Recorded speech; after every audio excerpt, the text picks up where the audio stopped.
Hi, you're right. For those of you who don't know me, I'm Miss Cosworth. I'm one of the Year 8 history teachers and the head of history at Charter East Dulwich. And hopefully you had your first lesson with your teacher looking at Black Tudors and thinking about how did this woman, who's a historian, Miranda Kaufman, how did she uncover the life of Black Tudors? And hopefully you looked with your teachers about why that's important. Why is it important and interesting to uncover the lives of some of these Black Tudors that made it into Miranda Kaufman's book? Before you watch this video, make sure that you have done the Connect Activity quiz that should just be on your Google Classroom. It's mostly looking at some sort of background knowledge about the Tudor times, which will be really useful to you. Once you've done that Connect quiz and got there should be some feedback on some of the more tricky questions, then you can continue playing this video. So we are going to be looking at how Miranda Kaufman, this woman here, this historian, how she uncovered the life of one particular Black Tudor whose name was John Blank. And before we do that, just a quick reminder of the fact we're looking at Black Tudors, who are people who were alive between these kind of two dates in what we know as the early modern era. So we have got the beginning of the Tudor age, which started in 1485 with Henry VII, this guy down here, the father of Henry VIII. And then it goes all the way through to Elizabeth I, who was the daughter of Henry VIII. And you might have seen a portrait of her. She has ginger hair, looking very regal, often in really big dresses. And that's what we mean by the Tudor age, between 1485 and 1603. And there are a lot of things that were going on in the Tudor age, lots of exploration, and that's going to be important, especially for one of our Black Tudors that we're going to look at, journeying to what became known as the New World, because Europe didn't know about it. And there was a lot of competition between England with Spain and this thing called privateering, which is basically like being a pirate, but when the Queen or King says, like, go for it. And that's going to be really important for one of our Black Tudors that we will meet in 2 lessons' time. In the Tudor age, there was also a lot of culture. Like, I'm sure you've read or seen a play by Shakespeare. Shakespeare was alive during the Tudor age. But also with lots of culture came poverty. And there was also a lot of migration, and we see that with our Black Tudors. There's a lot of people who were moving around from continent to continent, from country to country. In the Tudor age, the nobility and the king and the queen were really important, like much more important than they are today. And with that, you had the nobility as well, who were just one step below. Do you remember when we looked at the feudal system, and we had the king and queen at the top, and then we had the barons? Remember King John and the barons? The nobility was still really important in the Tudor age. And then you also had rebellions. We won't have much of a chance to look at rebellions, but there were a number of really important rebellions that happened in the Tudor era. Those rebellions were often actually about religion. And that's our final kind of element of the Tudor age. Now, you hopefully looked at the Reformation before the Christmas holidays, and we are going to be coming back to look a bit more at religion in our next inquiry. So after we've looked at Black Tudors. But that's just to give you a kind of quick summary of the Tudor era, the Tudor age. Okay. So for the next 3 weeks, as we told you last lesson, we're going to be looking at how this woman, Miranda Kaufman, uncovered the lives of 3 Black Tudors. And you will remember that Miranda Kaufman was studying at Oxford. Then she was like doing some research for her theses, for her big research project that she was doing. And she was originally, you will remember, looking at what? Tell me, what was she supposed to be researching? Yeah, exactly. Okay, so she was supposed to be researching Tudor sailors' opinions on Asia and the Americas. But while she was doing that research, she found the existence of Africans living in Tudor England. And you'll remember that she was really surprised. She was like, whoa, hold on a minute. I didn't know there were African people, Black people living in Tudor times. And she was fascinated and she wanted to find out more. So she went to the National Archives. Can anyone remember what was she told when she went to the archives? That's right. So she was told that she wouldn't find anything. There wouldn't be anything about that here. But she wasn't deterred. She decided she was going to keep going, and she kept looking in the archives. All of these boxes contain documents, a bit like the one that's hiding under me. And eventually she found enough documentary evidence to write her book, Black Tudors. And so our historical inquiry is thinking about, well, how did she actually go about that, right? How did she find their lives in the archives? And so we're going to look first at this video where Miranda Kaufman, the historian, is talking to another historian whose name is David Olusoga, and you might have seen him on the TV. So I'm going to play the video for you. And if for whatever reason, actually, when you watch this video, it doesn't quite work, then I'm going to also post a link to this. So you might want to watch the video, fingers crossed it will work in this video.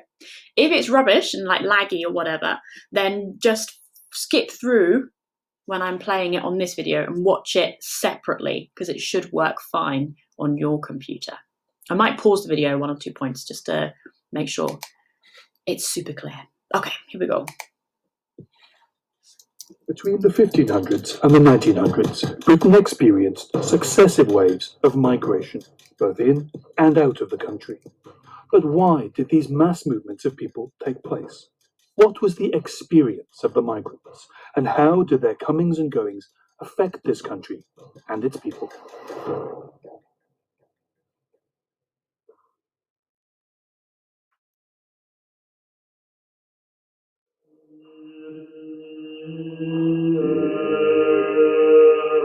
Archaeologists are unearthing thousands of skeletons as part of the excavations to build a new railway line right across London. This woman lived around 350 years ago. Now, we don't know very much about her, or about the 3,000 other people whose remains were found alongside hers. But archaeologists here at the Museum of London Archaeology might soon know if she was one of the hundreds of black people who were living in London at that time. Evidence shows an African presence here as far back as Roman times. That's 2,000 years ago. But why did they come here, and what were they doing? I've come to the National Archives in Kew to meet an historian who's researched the lives of 200 black people, all of whom lived here in Britain in the 1500s. So just before she gets talking, it turns out that actually there was information about Black Tudors in the National Archives. Maybe perhaps that the person Miranda Kaufman originally asked just didn't know that it was there. But we're going to find out what she discovered in the archives. This image is part of a 60-foot-long roll depicting this prestigious event, the Westminster Tournament of 1511, which Henry VIII put on to celebrate the birth of a son.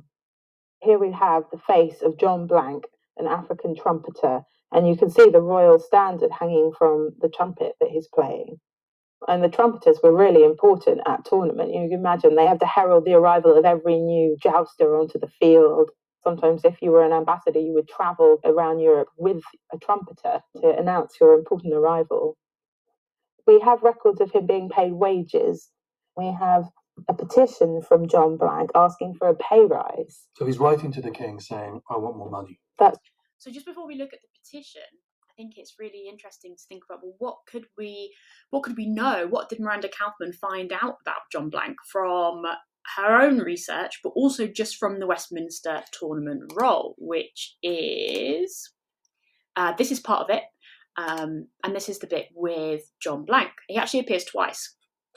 And she could work out a couple of things, right? I don't know if you heard that she was talking about how important trumpeters were and how they travelled around with the king. And she also talks about how they were sort of quite high, like relatively high status. So that gives us some clues about John Blank's life. We can find out a bit about his life just from this one source, which is known as the Westminster Tournament roll. And in real life, it's huge, absolutely huge. So that was one source of information, the Westminster Tournament roll. And now they're going to talk about another one, which is his petition. So we'll go back to that. That's right. He says his wage now is not sufficient to maintain and keep him to do your grace like service. And does Henry sign? Yeah, so right here you can see this faint signature. So this is a professional musician. He's in the court of the king. Many of the black people living in Britain who'd migrated here would have been a much lowlier status. Is that right? Yes, most of the individuals we have records for are in domestic service. But not all of them. In London we find Africans working for a seamstress, for a beer brewer. We know that there was a needle maker in Cheapside in the 1540s. We also know of a silk weaver in Southwark in the 1590s called Reasonable Blackman. Both of those individuals were within the cloth trade, which was the main trade in England at that time. And how many do we know of in Britain in the 1500s? Well, I've found over 200 in the 1500s in this country, in parish registers, in tax returns, in documents like these, in letters, in diaries, in court records, and I think there are probably many more that are still to be discovered. Okay. And so it wasn't just this guy, John Blank, but he is who we are looking at today. So Miranda Kaufman used two different sources to uncover the life of John Blank. One was this Westminster Tournament roll. And through it, she uncovers, look, he looks pretty youthful. And so she can suggest that maybe he was, given sort of how African people had kind of moved around the world at this point, she thinks that probably he was born in North or West Africa, or he was born in Southern Europe to African parents, because at this point in Southern Europe, say, for example, Spain, there were quite a number of people from North or West Africa. Then you can see here that he's wearing a turban. And Miranda Kaufman thinks that suggests that he is, maybe he's Muslim. And the flat shape of the turban, she says, is reminiscent. It's like the North African or Southern Spanish styles, which gives us maybe more of a clue about where he came from. However, it is also known that Henry VIII, the king, he enjoyed dressing up in this kind of these kind of clothes. So it might have just because it was fashionable. And so it might be not actually give us a clue about where he's from. It might actually give us more of a clue about how Henry liked to dress up the people who worked for him. This is then his petition asking for his pay rise. And just a heads up that at 8p a day, 8 pence a day, which obviously isn't a huge amount of money in today, but 8 pence a day in Tudor times means that John Blank would have been paid twice the amount of money as your sort of average farmer and 3 times as much as an average servant. And this is at a time when 80% of the Tudor population were farmers.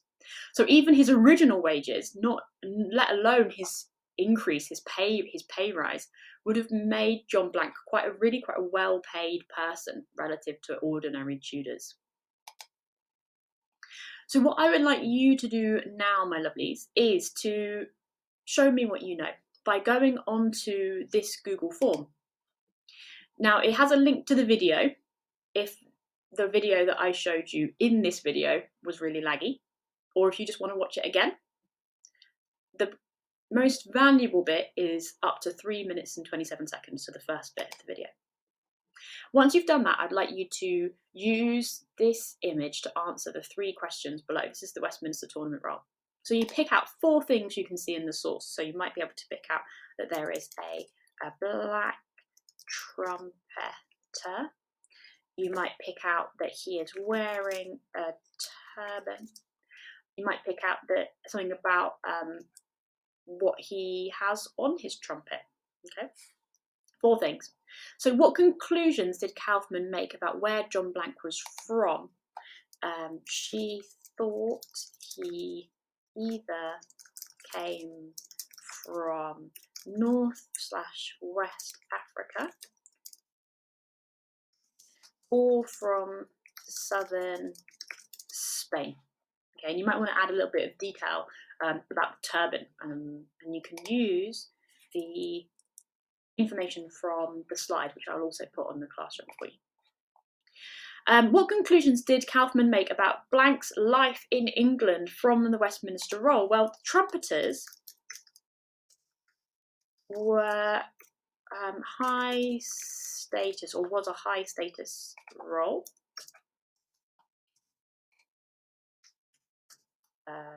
Role/job, and she concluded that John Blank worked for Henry.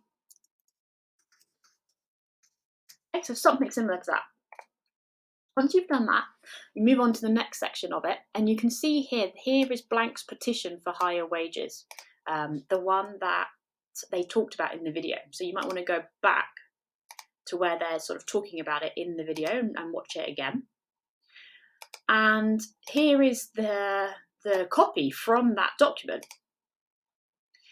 And what I would like you to do is to read through it again and to pick out 4 points from the source. This is the source, the petition for higher wages. So he says something like that his wage is not sufficient to maintain and keep him. So a point from the source is John Blank is arguing that he deserves a rise.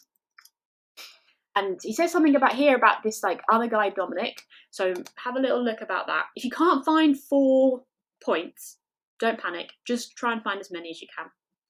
And then what conclusions can we make about John Blank from his petition? Well, he was paid wages, right? Which suggests, and then you can say he was asking for a pay rise that we know was granted, right? We know Henry signed for it. What does that suggest about John Blank? He asked for this pay rise, he got the pay rise. What does that suggest? Once you've done that, you can submit, and then you are done with lesson 2, and your teacher will see you for your next lesson, which will be a live lesson via Google Meet. So make sure that you complete this Google form. You can use the slides, which I'm going to put up on the classroom, and the video. And if you have any questions, please either email your teacher or comment in your Google Classroom, and your teacher will be able to help you. Okay, lovely chatting to you about John Blank, Year 8. Good luck with the work, and I will see you soon. See you later. Bye.